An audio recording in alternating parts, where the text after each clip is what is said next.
جو دعائیں قرآنی آتی ہے، جو دعائیں حدیث کی، چونکہ یہ ذکر میں سب سے افضل چیزیں ہیں، یاد رکھیں، ٹھیک۔ اسی طرح جو ہے نبی اکرم صلی اللہ علیہ وسلم نے کچھ مخصوص ذکر بتائے ہیں، میں پورے نہیں رکھوں گا، میں 3 ہی رکھوں گا چونکہ وقت نہیں تھا، لیکن بہت اہم 3 میں نے چن کے رکھے، اور جو اتنے آسان ہیں، اتنے عام ہیں، ہم ہمیشہ کر سکتے ہیں انشاءاللہ۔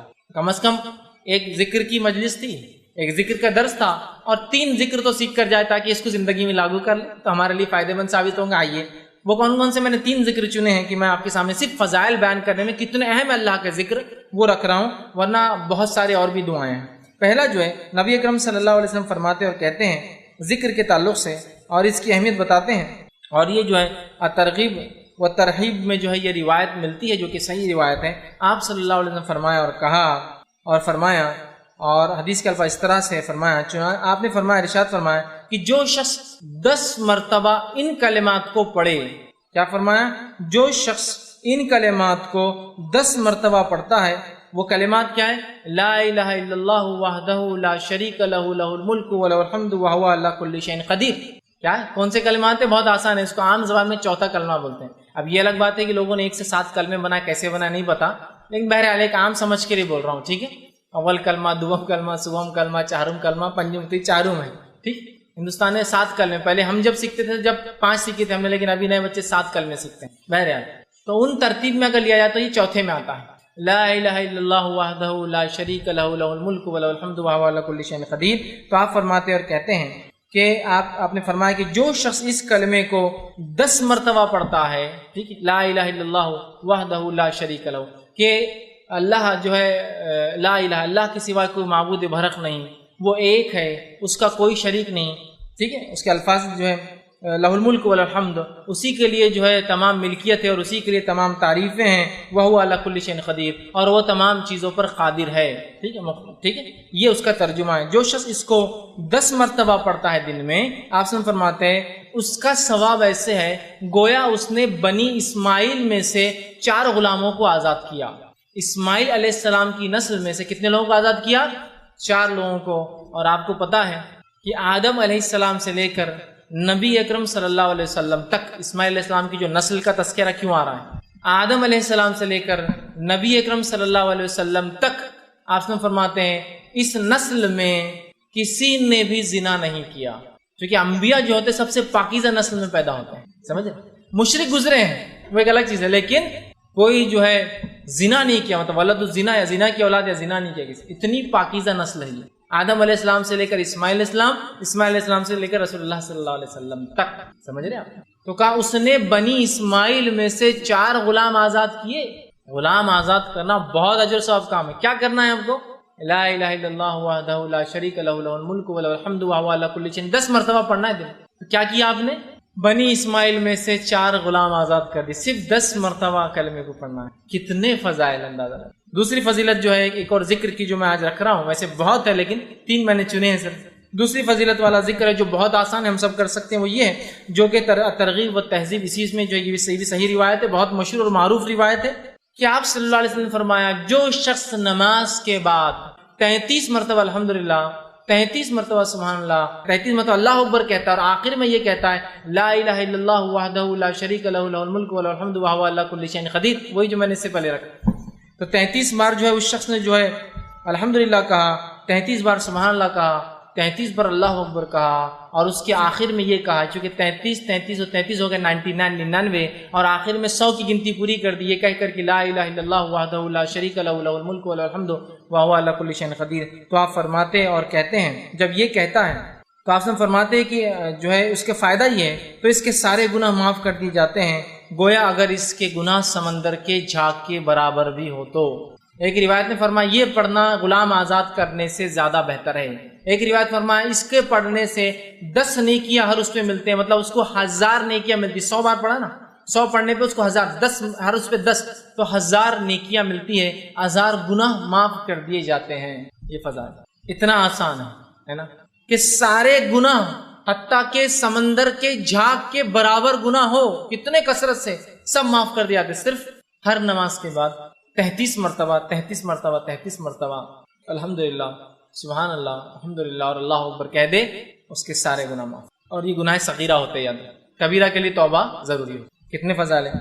تیسری چیز جو میں نے جو بہرحال آج کے لیے چنی ہے وہ یہ ہے اور بہرحال ایک اور ہے، 4 میں نے وہ کیے. تیسری چیز جو چنی ہے وہ بھی بڑی آسان ہے، بہت آسانی سے ہم کر سکتے ہیں اور سب کو یاد ہے. آپ صلی اللہ علیہ وسلم فرماتے ہیں اور کہتے ہیں، یہ حدیث جو ہے ترغیب و تہذیب کی ہی آپ نے فرمایا اور کہا، جو شخص ٹھیک ہے یہ پڑھے جو ہے لا حول ولا قوت الا باللہ. حدیث کا الفاظ اس لیے ہے قل لا حول ولا قوت، جو شخص اس کا وظیفہ کرے لا حول ولا قوت الا باللہ فإنہ کنز من کنوز الجنہ. یہ حدیث کے الفاظ ہے قل لا حول ولا قوت الا باللہ فإنہا کنز من کنوز الجنہ، کہ جو شخص لا حول ولا قوت الا باللہ یہ پڑھیں گا تو یہ جنت کے خزانوں میں سے ایک خزانہ ہے. جنت کے خزانوں میں سے خزانہ، اس کا معنی کیا ہوتا ہے؟ لا حول، نہ ہمیں صلاحیت ہے، نہ ہمیں سمجھ ہے، ولا قوت، نہ ہمیں کوئی چیز کرنے کی طاقت، الا باللہ، سوائے اس کی کہ اللہ ہر چیز پر قادر ہے، اس کی مشیت سے یہ تمام کام ہوتے ہیں. آپ نے فرمایا اس کا وظیفہ کرو، اس لیے کہ جنت کے خزانوں میں سے ایک ڈھکا ہوا چھپا ہوا خزانہ ہے. لا حول ولا قوت الا باللہ، اتنا ہی پڑھنا ہے، کبھی بھی آپ پڑھ سکتے ہیں، عام. چوتھا جو ایک حدیث جو صحیح بخاری کی ہے اور صحیح بخاری کی آخری حدیث ہے، لاسٹ حدیث کے الفاظ دیکھیے کیا ہے، کلمتان حبیبتان الی الرحمن، 2 کلمے ایسے ہیں جو رحمان کو بڑے پسند ہیں، خفیفتان علی اللسان، بہت آسان ہے انسان کی زبان پہ، بڑے ہلکے ہوتے زبان کے اعتبار سے، ثقیلتان فی المیزان، لیکن بہت وزنی بھاری ہوں گے روز قیامت میزان کے اندر، سبحان اللہ وبحمدہ وسبحان اللہ العظیم. 2 کلمے ایسے ہیں جو رحمان کو بڑے پسند ہے، ہونٹوں پر بڑے ہلکے ہیں، میزان میں بڑے بھاری ہے، سبحان اللہ وبحمدہ وسبحان اللہ العظیم. 2 ہی کلمے، کس کو یاد نہیں؟ سب کو یاد ہے، بس اٹھتے بیٹھتے سوتے جاگتے جب یاد آئے سبحان اللہ وبحمدہ وسبحان اللہ العظیم پڑھ دیجیے، ہو گیا. سمجھ رہے آپ؟ تو یہ بڑی اہمیت کی حامل ہے، اور کتنے فضائل ان کے دیکھیے آپ بتائے جا رہے ہیں ان کے پڑھنے کے بارے میں، اور یہ بہت آسان عمل ہے، یاد رکھیں. ٹھیک، تو ہم اللہ کے ذکر کے معاملے میں بہت، اور اس میں الحمدللہ ہم نے دیکھا تھا کہ رمضان میں کرنے والے چند اعمال، جس میں سے سب سے خاص، سب سے اہم وہ تھا روزے کا رکھنا. پھر ہم نے تلاوت قرآن اور اذکار کے تعلق سے دیکھا تھا کہ اس کے اہتمام کتنا ضروری ہے، اس لیے کہ رمضان کا مہینہ قرآن کا مہینہ ہے، قرآن اسی مہینے میں نازل ہوا، اور نبی اکرم صلی اللہ علیہ وسلم اس مہینے میں اس کو مکمل جتنا آپ پر اس سال تک نازل ہوا ہوتا اس کو ریپیٹ کرتے، ایک بار اس کو دہراتے. اس کے بعد ہم نے بہت ساری اور بھی چیزیں سیکھی رمضان سے متعلق، اور اس میں خاص چیز جو پچھلی بار ہم نے دیکھی تھی وہ تھی شب قدر کا منانا، لیلۃ القدر کو پانا، اس کو حاصل کرنے کی کوشش کرنا، اس میں اچھے جتنے زیادہ سے زیادہ اعمال ہو سکتے کرنے کی ہم کوشش کریں، اور وہ باتیں ہم نے دیکھی تھی. آئیے انشاءاللہ عزیز چند باتیں اس کے آگے آج ہم دیکھیں گے. اور آخری جو بات پہ ہم نے اپنے آپ کو روکا تھا وہ جو صدقہ تھا، اور صدقے کے تعلق سے ہم نے دیکھا تھا کہ نبی اکرم صلی اللہ علیہ وسلم اس ماہ میں، عام دنوں میں تو بہت صدقہ خیرات کرتے ہیں، لیکن اس ماہ میں خاص طور سے جو ہے بہت زیادہ کرتے، حتیٰ کہ روایت میں آتا تیز تند ہواؤں کے جیسا، مطلب عام دنوں میں تو ہوا چلتی ہے لیکن کبھی کبھی تیز چلتی ہے، تو اس طرح سے اب زیادہ صدقہ کرتے ہیں. ہمیں بھی چاہیے کہ ہم خود جو ہے صدقات کریں. صدقہ دینے کے تعلق سے جب بات آتی ہے تو ایک سوال ذہن میں آتا ہے عام طور سے، جو پچھلی بار ہم نے کور نہیں کیا تھا، وہ یہ ہے کہ صدقہ دینے کے لیے تو مجھے مالدار ہونا ضروری ہے، پیسے والا ہوں گا تو صدقہ کروں گا. تو دیکھیے آپ کے پاس جو اویلیبل ہے، جو ہے، اس میں سے آپ کیا دے سکتے وہی صدقہ ہے. مطلب شریعت نے یہ تو نہیں بتایا، ہاں زکوٰۃ کے لیے تو بتایا کہ اتنا نصاب ہو تو اور اتنا 1 سال گزرے تو یہ دینا ہے، لیکن صدقے کے بارے میں نہیں بتایا. تو صدقہ ایک ایسی چیز ہے جو آپ کے پاس میسر ہے، جو اویلیبل ہے، اس میں سے آپ کیا شیئر کر سکتے، کیا دے سکتے، وہ صدقہ ہے. تو ایک غریب سے غریب تر آدمی بھی چاہے تو اپنی انکم کے اندر سے کچھ روپیے، مثال کے طور پہ اگر 100 روپے اس کی آج کی انکم ہے تو 2 روپے دے دے، یہ بھی تو صدقہ ہے. تو صدقے کے لیے کوئی تھریشولڈ نہیں، کوئی لمٹ اور لیول نہیں دیا شریعت نے، یہ ہر آدمی کر سکتا ہے. پلس صدقے کے اندر یاد رکھیے یہ بات بھی شامل ہے کہ آپ جو کچھ کر سکتے ہیں لوگوں کے لیے اچھائی اور خیر، وہ بھی صدقہ ہے. حتیٰ کہ روایت میں یہ بھی الفاظ ہے کہ صرف اپنے شر سے کسی کو محفوظ بھی اگر آپ رکھ دے تو یہ بھی آپ کی طرف سے صدقہ ہے اس کو. تو لہٰذا مسکرا کے بات کر دینا، لوگوں کی مدد کر دینا، کسی کو ہنر سکھا دینا، لوگوں کے جھگڑوں کو مٹا دینا، لوگوں کو اپنے شر سے محفوظ رکھنا، لوگوں کے اندر اچھی فیصلہ کر دینا، لوگوں کو اچھی بات سنا دینا، یہ سب بھی صدقہ ہو سکتا ہے. تو ہر آدمی کوشش کرے صدقہ کرے ڈیلی.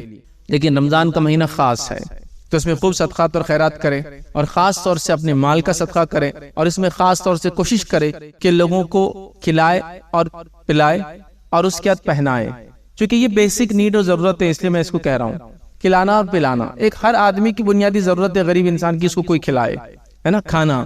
تو لہٰذا کھلاؤ پلاؤ اور اس کے بعد پہنانے کی کوشش کرو.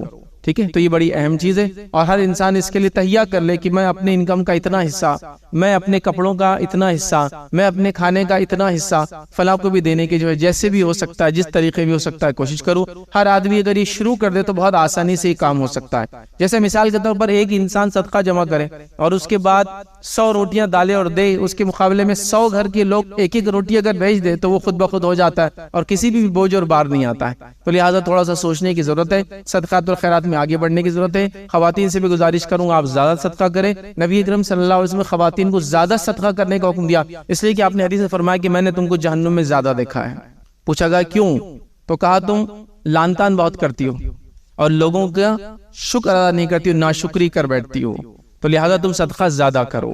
تو لہٰذا خواتین کے لیے تو اور بھی ضروری صدقہ کرے، لیکن یہ بڑی عجیب بات ہے، ہم اپنے بچوں کو صدقہ کرنے کا ایک سسٹم یا معمول سکھاتے ہی نہیں ہیں۔ ہم جو کچھ سکھاتے وہ لینے اور دبانے کا ایک سسٹم سکھاتے، پورا لائف یہ چلتا، دو مت لو، دو مت جمع کرو، تو لہٰذا وہ دینے کا مزاج ختم ہوتا چلا جا رہا ہے۔ یاد رکھیے، صحابہ کی زندگیاں دیکھیے، تابعین کی زندگیاں دیکھیے، تبع تابعین کی زندگیاں دیکھیے، وہ صرف دے رہے تھے اور دے رہے تھے اور دے رہے تھے، اور اس کے بدلے میں رب العزت ان کو پلٹا کر اور لوٹا کر دے رہا تھا، اور ہم لوگ لینے کی اور لینے کی اور لینے کی پلاننگ کرتے ہیں، نتیجتاً جو چاہیے وہ بھی ہم کو نہیں میسر ہوتا ہے۔ مثال اگر آپ کو دوں تو آپ اگر مثال لیں تو آپ کے گھر کے اندر آج سے 10 20 50 سال پہلے آپ دیکھیے، ایک آپ کا والد اکیلا کمانے والا ہوگا اور پتہ نہیں 20 15 20 لوگ اس پر ڈیپینڈنٹ تھے اور پھر بھی خوش تھے وہ، اور آج ہمارا حال یہ ہے کہ صرف 2 رہتے ہیں، ان کے 2 ہوتے ہیں اور وہ بھی نہیں سنبھلتے۔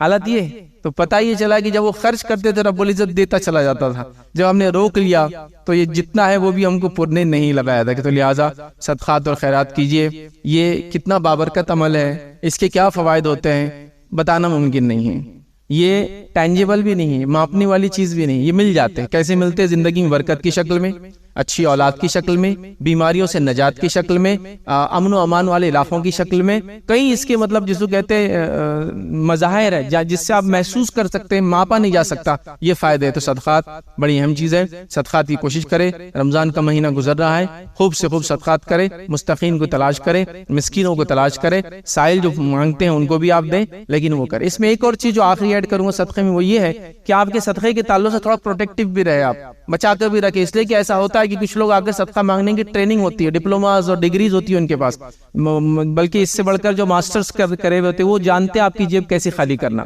یہ وہ پروفیشنل لوگ ہوتے ہیں جن کو اس کی ضرورت نہیں ہوتی، لیکن ان کے پاس ٹیکنیکس ہوتی ہے آپ سے نکالنے کی۔ اللہ کے لیے ایسے لوگوں سے اپنے آپ کو محفوظ رکھیں اور ان لوگوں تک پہنچنے کی کوشش کریں جو واقعی میں مستحق ہے، جن کو آپ کے اس مال کی شدید ضرورت ہے، یاد رکھیں، ٹھیک ہے؟ تو لہٰذا صدقات اور خیرات کا اس ماہ اہتمام کریں۔ اسی میں ایک چیز جوڑوں گا آج، لیکن تفصیلات اگلے جمعہ ہم دیکھیں گے، وہ یہ ہے کہ زکوٰۃ کا اہتمام کریں۔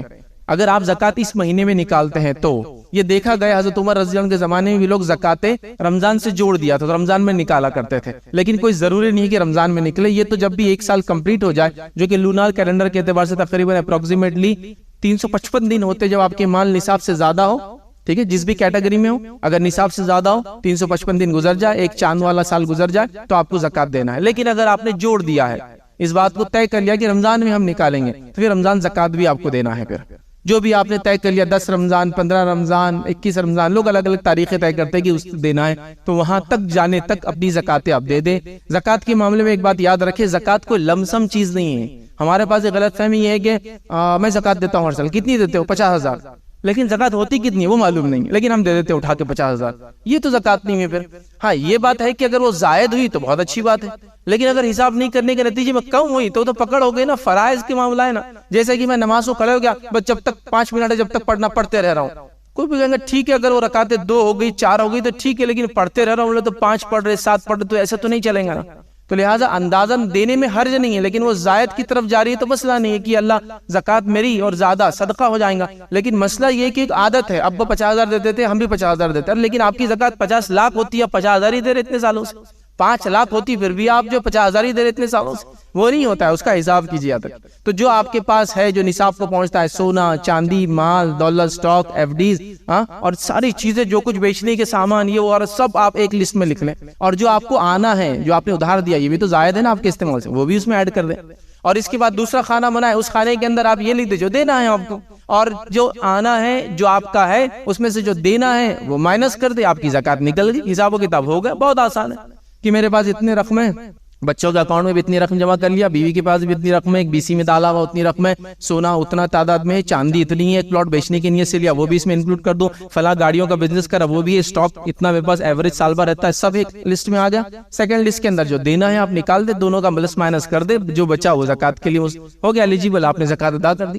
اس سے زائد پھر آپ کو جو دینا ہے آپ دیتے رہیں, جیسا کہ آپ 50,000 دیتے تھے ہر سال اور آپ کی زکات صرف 30 ہوتی ہے, تو میں کہوں گا دیتے رہے 50, کوئی مسئلہ نہیں, کیونکہ اس میں زائد جا رہا ہے. لیکن حساب کر لینے میں فائدہ یہ ہے کہ آپ کو اندازہ ہو جاتا ہے, معلوم ہو جاتا ہے کہ میں نے اپ ٹو دا مارک اپنی زکات ادا کی, اور باقی چیزیں میں صدقات کے اندر انشاءاللہ دوں گا تو ڈبل خوشی ہوں گی. زکات تو دینا ہی فرض ہے, صدقہ بھی میں نے دیا, اور زکات دینا بڑی اہم چیز ہے, اس لیے کہ زکات کے نہ دینے والے یاد رکھیں دنیا اور آخرت میں اللہ رب العزت کے عذاب کے مستحق ہوتے, یاد رکھیں, ٹھیک ہے. اور زکات یاد رکھیے نصاب ہے, لیکن صدقات کے لیے کوئی نصاب نہیں ہے, ہر آدمی جو ہے دے سکتا ہے, یاد رکھیے. بہرحال ہم زکات اگر دیتے اس مہینہ تو نکالے اور اس کے مستحقین تک اس کو ضرور پہنچائے, جو اس کے 8 مد قرآن نے کہیں, اگلی بار انشاءاللہ ہم دیکھیں گے, ان تک اس کو پہنچانے کی کوشش کرے. سب سے پہلے اپنے اطراف, اپنے رشتہ داروں میں, اپنے اطراف, اپنا شہر, اپنی بستی, اور اس کے بعد دیگر علاقوں میں بھی آپ اس کو بہرحال پھر دے سکتے ہیں.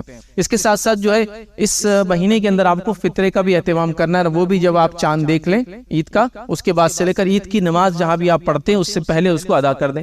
جمع کرنے کے اعتبار سے اگر 1-2 دن پہلے بھی اگر جمع کرنے کا نظم ہو, کہیں سسٹم ہو, دینے کا نہیں جمع کرنے کا, جیسا کہ کوئی مسجد ہے, کوئی مدرسہ ہے, کوئی اسکول ہے, کوئی کالج ہے, کوئی NGO ہے, آپ کا جمع کرتی ہے فطرہ اور پھر ڈسبرس کرتی, بانٹتی ہے, تو لہٰذا اس کو ایڈوانس میں دینے میں پھر کوئی حرج نہیں. پھر چاہے اناج کی شکل میں لے جا کے دے, یا آپ دور ہے تو کہہ دے کہ اتنا کیش ہے میرا, اس میں اناج لے کے آپ دے دو. لیکن ان کا بھی کام ہے, اس کو جب بانٹیں گے تو وہ چاند دیکھنے کے بعد سے لے کر دو, عید کی نماز سے پہلے, یاد رکھیں.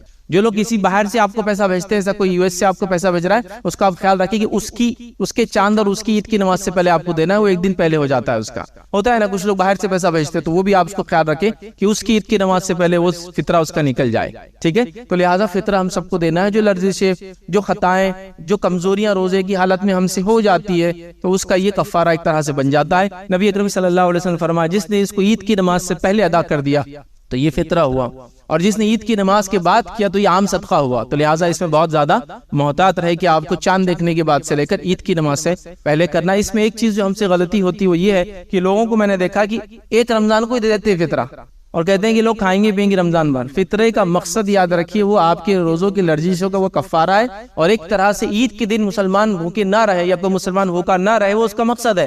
رمضان کے روزے اس کا مقصد نہیں, وہ آپ الگ سے دیں. تو لوگ ایڈوانس دے دیتے ہیں, یہ ایک ہوتا ہے. دوسرا یہ کرتے ہیں کہ اس کو کیش میں نکال دیتے ہیں. تیسرا یہ کرتے ہیں, کبھی کبھار میں نے دیکھا کہ اس کو اناج کی شکل میں نہیں دیتے, حالانکہ فطرے کو غذائیت کی شکل میں دینا چاہیے. غذائیت مطلب یہ وہ چیزیں جو کھائی جاتی ہے, سے پیٹ بھرا جاتا ہے. تو میں نے دیکھا لوگ شیرخورمے کا سامان دیتے ہیں, فطرے میں شیرخورمے کا سامان نہ دے, وہ الگ سے دے, چونکہ اسے پیٹ نہیں بھرا جاتا ہے. غذائیت سے مراد آپ کھانے پینے کی چیزیں جس سے انسان پیٹ بھرتا ہے. اس زمانے پنیر, منقع, جو اور کھجور وہ سب دیتے تھے, چونکہ وہ لوگ اس کو پیٹ بھرتے تھے. کھجور اور دودھ بولے تو عربوں کا کھانا ہوگا پورا ہی. پنیر اور اس کے ساتھ کچھ تیل وغیرہ اور روٹی سے وہ کھانا کھاتے تھے, اس کو مکمل ان کا فوڈ تھا یہ, تو وہ دینا چاہیے. تو ہمارے پاس لیکن لوگ کیا کرتے ہیں, ایک اناج کو خاص طور سے دیتے ہیں, اور وہ کیا ہے, گیہوں. دیکھیں گیہوں دے سکتے ہیں, اس زمانے میں گیہوں مہنگا تھا تو اس لیے لوگ زیادہ دیتے تھے, سمجھ رہے ہیں, مہنگا تھا تو زیادہ دیتے تھے تاکہ اللہ کی راہ میں دے رہے ہیں, فطرہ دے رہے ہیں تو اچھا ہو. ابھی ہم گیہوں کو چپکی گئے سیدھا جا کر, بس گیہوں ہی دینا ہے, اور وہ بھی فطرے کے گیہوں الگ ٹائپ کے ہوتے ہیں. فطرے کے گیہوں راشن کی دکان سے آتے ہیں, اپنے گیہوں فلاں دکان سے آتے ہیں. وہ دکاندار بھی فطرے کے گیہوں کا ایک تھیلا رکھ دیتا ہے. جنرلی اس تھیلے کو آپ دیکھیں گے تو اس کو اٹھائیں گے تو اس میں سے آٹا خود نکلتا ہے, مطلب وہ کیڑے لے ہوتے ہیں, خراب گیہوں ہوتے ہیں, اور آپ اس کو فطرے میں دے رہے ہیں. جو صحابہ تابعین فطرے کے گیہوں, فطرے میں گیہوں دینا جو سسٹم شروع ہوا تو اس لیے ہوتا ہے کہ مہنگی غذائیت ہے, مہنگا اناج تھا. اب ہم لوگ اس کو چپکی گئے تو آپ کیا کریں, ایسا اناج دے جو بہت آسان ہو. چاول بھی آپ دے سکتے ہیں, آپ کے علاقے میں جوار کھائی جا سکتی تو وہ بھی دیجیے, مکہ کھایا جاتا تو وہ بھی دیجیے. ظاہر سی بات ہے غذائیات ہے, مہنگی بھی ہے تھوڑی سی, ٹھیک ہے, لیکن دے. یہ وہ لوگ اچھے سے اچھی چیز دیتے تھے, تو تھوڑا سا اس کو کوالٹی وائز امپروو کرے اور لوگوں تک پہنچانے کی کوشش کرے. اور گیہوں کو ثابت ہی دینا کوئی ضروری نہیں ہے, آپ پساوا بھی دے سکتے ہیں, کیونکہ بہت سارے مشکلات ہوتے ہیں پھر اس کو لے کے جانے گے. تو بہرحال یہ اصل ہے. اور کچھ لوگوں کا سسٹم ہوتا ہے, وہ جب عید کی نماز کو جاتے ہیں بغیر تحقیق کی کس کو دے رہے, بس جو لوگ بیٹھے ہوتے ہیں نا ان کو دیتے ہوئے چلے جاتے ہیں. ان لوگوں کا حال یہ میں نے دیکھا, کچھ لوگوں کا تو رکشے لاتے ہیں آپ کے پاس گیہوں لینے کے لیے. رکشے لا رہا ہے کوئی آدمی گیہوں کے لیے, اس کا مطلب اس نے کتنے جمع کر لیا آلریڈی, تھیلے کی تھیلے لے جا رہا ہے وہ. تو ضرور ڈھونڈیں لوگوں کو جو مستحق ہو اس کے, ان تک پہنچانے کو. آپ کے علاقے میں نہ ہو تو تھوڑا دور کے علاقے میں. ابھی آپ کے پاس ٹائم ہے رمضان میں, لسٹ بنا لیں کون آپ کو لگتا ہے محلے میں مستحق ہے, کون آپ کو لگتا ہے رشتہ داروں مستحق ہے, لکھ لیں. اور ایک آدمی کے اعتبار سے 2.5 سے 3 کلو کے بیچ میں جو آپ مناسب سمجھے, بہرحال اس کو, چونکہ وہ کوانٹٹی جو آتی تھی وہ آج کے زمانے میں لوگوں الگ الگ اقوال گرامز کے اعتبار سے میرا 2.5 کلو سے 3 کلو کے بیچ میں جو ہو، زیادہ کی طرف جائے اچھا ہے، کیا اس میں جا رہا ہے، کیا کلو کیوں آتے ہیں؟ ہر فرد کی طرف سے آپ کو دینا ہے، آپ کے گھر میں جتنے ہیں بڑے اور بوڑھے اور بچے وغیرہ سب کی طرف سے دینا ہے، تو فطرے کا اہتمام کریں۔ اسی طرح اس رمضان کے مہینے میں کوشش کریں کہ دعاؤں کا خاص اہتمام کریں، اور دعاؤں کو اپنے لمٹ لیس رکھے، اپنے لیے تو رکھے لیکن لمٹ لیس رکھے، اس مطلب ساری امت کے لیے اس کو رکھے۔ یہ بات بڑی عجیب ہے، ہم لوگوں کو تو یہ دیکھا کہ اپنے بچوں کے لیے بھی دعائیں نہیں کر رہے ہیں، ہم دوسرے وغیرہ تو باقی، اللہ میرے بزنس سے برکت دے، بس ختم، اتنا ہی تھا، ہو گیا، کچھ بھی نہیں اس کے آگے پیچھے۔ امت بھی بزنس کر رہی ہے، اولاد بھی بزنس کریں گی، تو لمبی دعائیں ہونا چاہیے، ان دا سینس کہ دور تک جائے، بہت زیادہ چیزوں کو اکوموڈیٹ کیجیے اپنی دعاؤں کے اندر، صرف اپنے آپ کو مت رکھیے۔ بلکہ حدیث میں تو الفاظ یہ ہے کہ جب بندہ اپنے بھائی کے لیے کوئی دعا غائبانہ میں کرتا ہے تو اس سے اچھی مجلس میں اس کے لیے دعا کی جاتی ہے، مطلب فرشتے کرتے ہیں۔ تو کسی کہنے والے کا ایک قول ہے کہ جو تم اپنے لیے مانگنا چاہتے ہو اس کا بہتر طریقہ یہ ہے کہ دوسروں کے لیے مانگو، اس سے اچھی مخلوق تمہارے لیے وہ چیز مانگیں گی، مطلب فرشتے مانگیں گے تمہارے لیے۔ تو بہت لمیٹڈ کر دیا دعاؤں کو، میرا فلاں، میرا یہ، میرا یہ، میرا یہ۔ انبیاؤں کی دعا دیکھیے آپ، نسلوں کے لیے کرتے تھے، جنریشنز کے لیے کرتے تھے، قیامت تک کے لیے کرتے تھے۔ تو اپنی دعاؤں کو جو ہے اس میں احاطہ کیجیے لوگوں کا، جہاں اپنی مصیبتوں کو آپ ٹالنا چاہ رہے تو وہیں امت کی مصیبتوں کو بھی یاد رکھ کے خاص اس کو بیان کیجیے اللہ کے سامنے، بار بار بیان کیجیے اللہ تعالیٰ کے سامنے، ٹھیک ہے؟ تو دعاؤں کا اہتمام، اور دعاؤں کے اندر خاص طور سے توبہ اور استغفار کا اہتمام اپنے لیے بذات خود بہت اہم ہے، یاد رکھیے، توبہ اور استغفار، اور خاص طور سے سحر کے وقت میں توبہ کرنا۔ اللہ تعالیٰ نے قرآن میں 2 سے 3 مرتبہ کہا کہ مومنوں کی صفت یہ ہے کہ وہ اسحار، سحر کے وقت میں استغفار کرتے ہیں۔ استغفار بھی دعا ہے، اپنے معافی کی، اپنے مغفرت کی، اپنے گناہوں کی معافی، یہ بھی اس میں ایڈ کیجیے، اس کا خاص حصہ رکھیے، بڑا ایک میجر پارٹ یہ بھی ہو کہ اپنے لیے معافی مانگے، اپنے گھر والوں کی طرف سے معافی مانگے، اپنی خطاؤں پر معافی مانگے، اپنی لرزشوں پر معافی مانگے، جو گناہ زندگی میں پچھلے ہو چکے اس سے معافی مانگے، اگلے گناہوں سے بچنے کے لیے توبہ اور استغفار کرے، بڑی اہم چیز ہے، یاد رکھیے۔ تو توبہ اور استغفار کا مخصوص اہتمام، اپنی دعاؤں کا ایک پارٹ اس کو بنا لیجئے، اور یہ عادت ڈالی کہ اپنے بچوں کو، اپنے گھر والوں کو بھی اس کی عادت ڈالے۔ تو دعاؤں کا خاص اہتمام اور توبہ اور استغفار کا خاص اہتمام رمضان کے اندر ہوگا، اور خاص طور سے سحر میں سب اٹھتے ہیں، عام دنوں میں سحر میں اٹھنا تھوڑا سا مشکل جاتا ہے، یا وہ ٹائم پہ ہم عام طور سے اٹھتے نہیں ہیں، یاد رکھیں، اس لیے کہ 5 وقت کی نماز ہی ہو جائے تو بہت بڑی بات ہے آج کے دور میں۔ ہم یہ کہیں گے کہ بڑا توفیق ہے، نصیب والا انسان ہے، چونکہ وہ بھی لوگوں سے ہو نہیں رہی۔ تہجد تو ایک مخصوص چیز ہو گیا تھا، لیکن یہ انبیاؤں کا، صلحاء کا، نیک لوگوں کا، یہ ہم سے پہلے کا شیوا تھا، یاد رکھیں۔ اور اس کے کئی فضائل میں کہ یہ گناہوں کو معاف کراتی ہے، درجات کو بلند کراتی ہے۔ تہجد کی نماز سحر کے وقت میں جو عام طور سے آخر وقت میں پڑھی جاتی ہے، اس کے خصوصیت میں سے خصوصیت یہ بھی ہے، اس بات کو آپ یاد رکھ لیجیے، ابھی وقت نہیں ہے کہ اس کی ہم تفصیلات میں جائیں۔